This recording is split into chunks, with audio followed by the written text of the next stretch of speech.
Welcome back to my channel. Salihundam యాత్ర అనేది జనవరి 28, 29 తేదీల్లో జరగబోతోంది. 28వ తేదీ స్టార్ట్ అయ్యి 29 ఈవినింగ్ వరకు ఈ యాత్ర అనేది ఉంటుంది. ఎక్కువగా అందరూ 28 నైట్ వెళ్లి 29 మార్నింగ్ దేవుణ్ణి దర్శనం చేసుకొని యాత్ర చూసుకొని ఆఫ్టర్నూన్ కి వచ్చేస్తారు. ఇక్కడికి ఎలా వెళ్లాలనే విషయం గురించి ఇప్పుడు మాట్లాడుకుందాం. శ్రీకాకుళం జిల్లాలో గార మండలంలో సాలిహుండం అనే ఊరుంది. సాలిహుండంలో శ్వేతగిరి కొండ మీద శ్రీ కాళీయ మర్దన వేణుగోపాల స్వామి ఆలయం ఉంటుంది. ఈ ఆలయం అంత స్పెషాలిటీ ఏంటి అంటే ఇండియా మొత్తంలో చాలా ప్రసిద్ధి చెందిన ఆలయాల్లో శ్రీ కాళీయ మర్దన వేణుగోపాల స్వామి ఆలయాలు 2 మాత్రమే ఉన్నాయి. భారతదేశం మొత్తంలోకెల్లా శ్రీ కాళీయ మర్దన వేణుగోపాల స్వామి ఆలయము ఉడిపిలో ఒకటి ఉంది, ఇంకొకటి మన శ్రీకాకుళంలో ఉన్న సాలిహుండంలో ఉంది. ఈ సాలిహుండానికి ఎక్కడి నుంచి రావాలనుకున్నా ఫస్ట్ శ్రీకాకుళం అయితే రావాలి. శ్రీకాకుళం బస్ స్టాప్ నుంచి డైరెక్ట్ గా ఆర్టీసీ బస్సులు అనేవి సాలిహుండం వరకు ఉంటాయి. ఓన్ వెహికల్ లో రావాలి అనుకునేవారు శ్రీకాకుళం నుంచి సింగపురం జంక్షన్ వరకు వచ్చి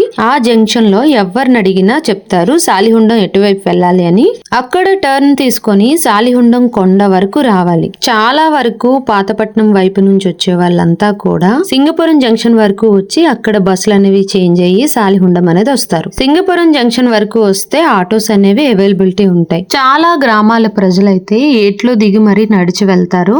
మేము కూడా చిన్నప్పుడు చాలా సార్లు ఏట్లో దిగి నడిచి వెళ్లి స్వామివారిని దర్శించుకొని అదే ఏట్లో నుంచి నడుచుకుంటా వచ్చి ఊరు వచ్చేసేవాళ్ళం. కానీ అది ఇప్పుడు కుదరకపోవచ్చు. ఎందుకంటే అప్పుడు మార్చ్ లో గాని ఫిబ్రవరి ఎండింగ్ లో కానీ ఈ యాత్ర అనేది జరిగేది. అప్పుడు వాటర్ అనేది తక్కువగా ఉండేది. నాకు తెలిసి ఇప్పుడు చాలా ఎక్కువ వాటర్ ఉంటుంది. ఎవరు డేర్ చేసి దిగకండి. ఈ యాత్రని చుట్టుపక్కల గ్రామాలందరూ కూడా భీష్మ ఏకాదశి రోజు జరుగుతుంది కాబట్టి మొదటి యాత్రగా భావిస్తారు. ఈసారి అయితే చాలా రష్ గా ఉంటుందని ఎక్స్పెక్ట్ చేస్తున్నారు. కాబట్టి చాలా జాగ్రత్తగా వెళ్ళి జాగ్రత్తగా రండి. ప్రతి టెంపుల్లో కూడా ఏ సెలబ్రేషన్స్ అయినా ఏ స్పెషల్ డేస్ వచ్చినా ఫుల్ రష్ అయిపోతుంది. ఎవరి జాగ్రత్త వాళ్ళే తీసుకోవాలి. ఈ టెంపుల్ కి వెళ్ళాలంటే కింద నుంచి చాలా మెట్లు ఉంటాయి. మెట్లు ఎక్కి అయితే వెళ్ళాలి. వెహికల్స్ వెళ్లే ఫెసిలిటీ కూడా ఉంది. కానీ ఈ స్పెషల్ డేస్ లో అయితే కుదరకపోవచ్చు. ఎందుకంటే వెళ్లే వెహికల్స్ వచ్చే వెహికల్స్ కి కొంచెం చిన్న రోడ్డు ఉంటుంది. చాలా వరకు అయితే అందరూ మెట్లెక్కే వెళ్తారు. హెల్త్ ఇష్యూస్ ఉన్న వాళ్ళు ఎవరైనా సరే వెళ్ళాలి అనుకుంటే కొంచెం జాగ్రత్తగా చూసుకొని అయితే వెళ్ళండి. ఈసారి అంచనాలకు మించిన జనం వస్తారు. హెవీ రష్ అయితే ఉండబోతోంది. ఈ ఆలయ టైమింగ్స్ అనేవి నార్మల్ డేస్ లో అయితే ఉదయం 6 నుంచి 11 గంటల వరకు ఓపెన్ లో ఉంటుంది. మరియు సాయంత్రం 4 నుంచి 6 వరకు ఓపెన్ లో ఉంటుంది.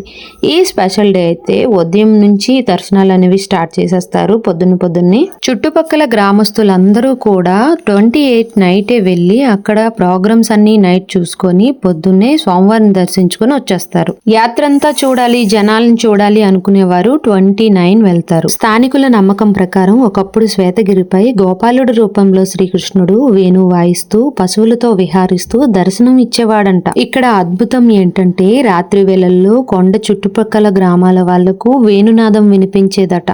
ఎవరూ కనిపించరు కానీ సంగీతం మాత్రం వినిపించేదంట. ఈ శ్వేతగిరి చుట్టూ ఎప్పుడూ చల్లని గాలి ఉంటుంది. ఎందుకంటే చుట్టూ మనకి వంశధార నది కనిపిస్తుంది. పైనుంచి వ్యూ చూడడానికి చాలా బాగుంటుంది. ఓ పక్క రోడ్డు, ఓ పక్క యాత్ర కనిపిస్తుంది. వేరే వైపు చూస్తే వంశధార నది మొత్తం కనిపిస్తుంది. ఈ శ్వేతగిరిపై ఒక స్వరంగం ఉందని చెప్తున్నారు. ఈ స్వామిని ఒక్కసారి దర్శిస్తే పదే పదే దర్శించాలనే కోరిక కలుగుతుందంట.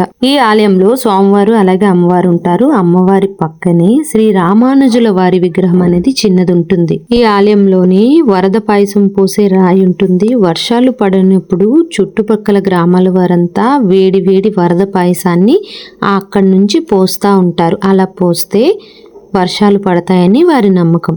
ఈ ఆలయానికి వెళ్తే తప్పకుండా ఈ విషయాలన్నీ ఓసారి చూసిరండి. ఈ ఆలయానికి వెళ్లే మార్గంలో కొండ మీద మెట్లు చుట్టూ రాళ్లని బిల్డింగ్స్ లా కడతారు. ఇక్కడ వాళ్ళ నమ్మకం ప్రకారం భీష్మ ఏకాదశి రోజున ఇలా చేస్తే మళ్లీ వచ్చే భీష్మ ఏకాదశికి ఎలాంటి కోరికలైనా తీరతాయని వారి నమ్మకం. ఇలా ఎన్ని రాళ్లైతే పెట్టగలిగితే మనం ఇల్లు కట్టుకునేటప్పుడు అన్ని ఫ్లోర్లు కడతామని అనేవారు. చుట్టుపక్కల గ్రామస్తులందరూ కూడా ఈ యాత్రకి వెళ్లే ముందు వంశధారలో స్నానం చేసి కొండెక్కుతారనమాట.